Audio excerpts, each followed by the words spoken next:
Hey guys, I'm finally back. Was way too busy, just didn't have time to record, and finally I can bring you a new video. This week's video is going to talk about just the Game of Thrones. It finished off the bit a while ago, and I finally picked up the book and I finally finished reading the first book, and it was pretty awesome. In this video, I'm just going to talk about like the differences and what I liked about the book and what I liked about the series. So first off, I must say HBO did a splendid job in bringing this book to life, and I must say it was just awesome. Just reading it and just picturing the scenes that happened in this TV series, and it was just as like the book said, it really was amazing. So, well, all of you should know that books never are fully 100% represented in their TV counterparts, and I'll just share some of my opinions today and just say what they left out and what they changed in the live action. So, without further ado, I'll start. And, well, obviously, spoiler alert! So first off, let's start off with the good. And I must say, they diverged a lot more near the end of the book compared to the beginning. And while with the first half of the book, I say they really dropped out some stuff that are really just background information for your viewers. And I must say, what they dropped out was pretty good. Sure, there were some scenes that were left out from the live action, but that was just mere content to fill up like the lore of the world. And I must say, what they chose to left out was, yeah, good enough. So let's continue with the good. Like, everyone that was cast, it was great. The cast was awesome. They really represented the characters from their novel counterpart. Be it the looks, or even their personality. But I must say, I believed Sansa, Eddard Stark's older daughter, could have replaced by another prettier girl. And sorry I didn't find her attractive, but in the book they praised her as in, oh my goodness, she's like the most attractive girl and prettiest girl in Winterfell. And I don't know. The girl that played Sansa was Sophie Turner, and I don't really find Sophie Turner that attractive. But I must say, the personality that she brought to Sansa's character in the live action, perfect.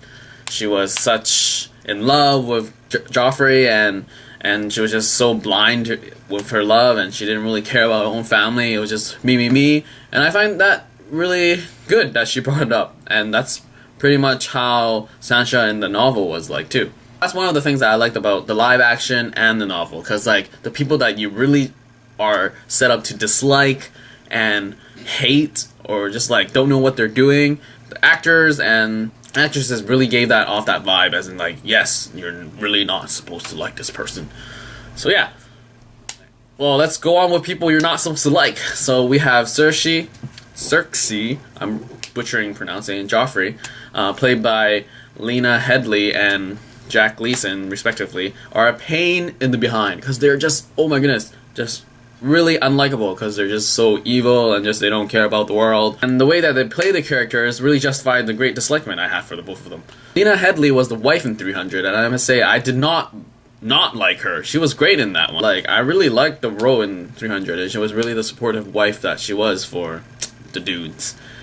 I must say she's a great actress, as she can just portray both like a very likable character and a very unlikable character, and even the side characters that are walking around the Starks, like Septa Morden, who is played by Susan Brown, who is rather pretty secondary. She's not really in it. She's just like the pampering kind of like, oh, nanny, like, oh, clean up your room sort of thing. And I think she really carried that personality really well, that she is really annoying. She's really a nanny that's really caring about you, but at the same time, she just really don't know how to show it. And in the book, she was annoying, and in the live action, she was pretty annoying too. So yeah, so moving on to the animals. I'm gonna say animals in novels are really easily done, like to create a character out of them. And in Game of Thrones, there are the direwolves, and they are much more of a character. In the live action, they gave them enough attention. I think the attention that they gave to the wolves was good enough, because I mean, in the book, there's so much more of a family, but in the live action series, you can tell that they're important, but you don't know how important they are. So yeah, I mean, it's hard to give character to an animal when you have so many other things going on. I mean, in the Game of Thrones series, there are just a lot of people. I mean, even in the book, it's divided by the perspectives, and each chapter is by perspective rather than just a one chapter being omnipresent, going around everywhere and just looking down. You just like in a chapter you read about Tyrion and that's it. You read about Stark and that's it. And yeah, and it's not even more. It's not just one wolf. I mean, you have those other movies that are just one animal, and then yeah, it's you base your film around an animal, and that animal better have character. So yeah, so there's 6 wolves in this, and each Stark has a pet wolf, and yeah, just some of the details you sort of skip. I think it's the details that can be skipped. Like in the novel, it goes deeper, and you really connect with the wolves themselves, as they're truly personal bodyguards of the kids. And in the live action, it may not seem so, but yeah, they're pretty close. They're like best friends for life. Anyway, so moving on to Tyrion.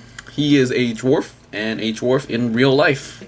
Peter Dinklage is perfectly classed for Tyrion. I just want to comment on one scene, if you do remember, is when he's going off to battle, when he's like meeting up with his pop, and then he has all these like clansmen, and then in the live action he's like buckled up and everything, and he's like, oh, I'm gonna fight war, and then they're like, oh, war, and everyone's like running, and he gets hit in the head with a mallet or something, and he gets knocked out, and he can't really fight because he got knocked out. Well, in the book he actually got injured, and he actually fought, hence why he got injured.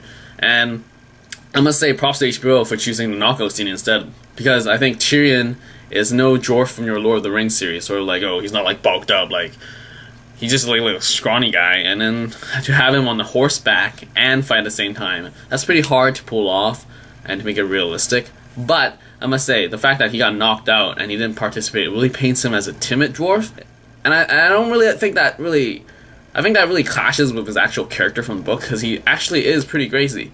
Like, he's pretty smart, and he is physical too. I mean, he protects Caitlyn while they are being fought off by these bandits, and he fights them. But in the live action, again, he's like a wimp. So what I'm saying is that, maybe despite the props I gave to HBO, is that Tyrion is getting like the short end of the stick, and that is like, he lost some of his character. That live act, like if you just watch the TV series alone, you won't get that sort of character from him if you read the book.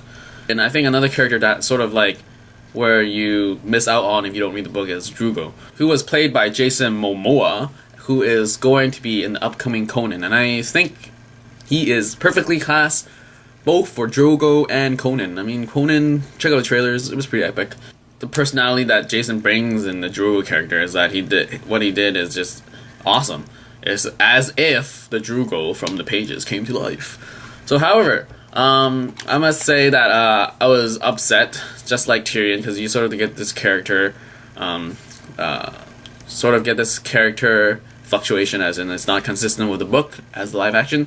So I mean, you should remember how Drogo died. He got stabbed once, and it didn't feel like he was going to die from that wound, and I must say I was very disappointed because I did not read the book yet, and that he died from a wound that was just festered and he died.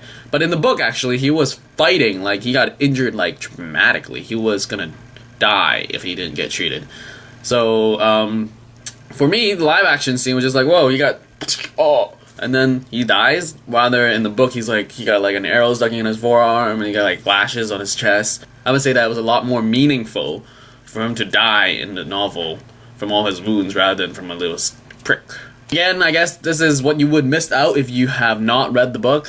Yeah, because I bet you were like that too, thinking like me when he got stabbed, and then later on in the episode later he dies, and you're just like, wow, he died from a stab wound that was superficial, realistically.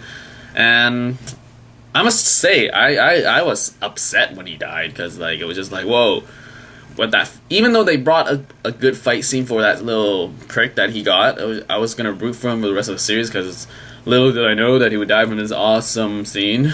And yeah, so that's pretty much it. HBO is showing that they are HBO, doing all this adult stuff. And then I read the book, and I must say, when I'm comparing the scenes, the book is a lot more safe and stuff. Less stuff, yes. So yeah, that's me talking about the live action and the novel version of Game of Thrones. So, well, obviously, I did not crucially critique the difference between the book and the live action. There will be tons of stuff to talk about. I mean, yeah. I mean. I must say there was a lot more difference in the latter half of the book compared to the beginning. And that's what usually happens with books becoming live action. So there's some stuff that I didn't really catch in the beginning. So if you really caught something and you want me to talk about it, so just like when you want of my opinion of the change, just give me a comment, and I will investigate the differences and message you my opinion. Alright, so that is done. So, just wanted to apologize once again for the very, very late video. I think last video was 2 months ago. And as you might tell that I'm speaking differently because I'm finally using a script. So, I'll just try this out and hopefully it'll look better and more enjoyable for you to watch. So yeah, there are more videos to come. I have some videos lying around, such as the album review of Beast's first album. Hope to upload that shortly. And lastly, I just want to do a shout out to the Vlog Brothers, who is my inspiration for vlogging. Thanks guys, thanks for your tips and everything. John, I will read all your books. And Hank, thanks for giving me into LA Noir and Dexbank. They are really enjoyable. So yeah, that is all. I will see you guys pretty soon, I hope. So like it, subscribe it. See ya! And oh, by the way, if you didn't get that vibe while I was doing this thing, get the book, read the series. You're gonna wait a while for season 2 for Game of Thrones. Yeah.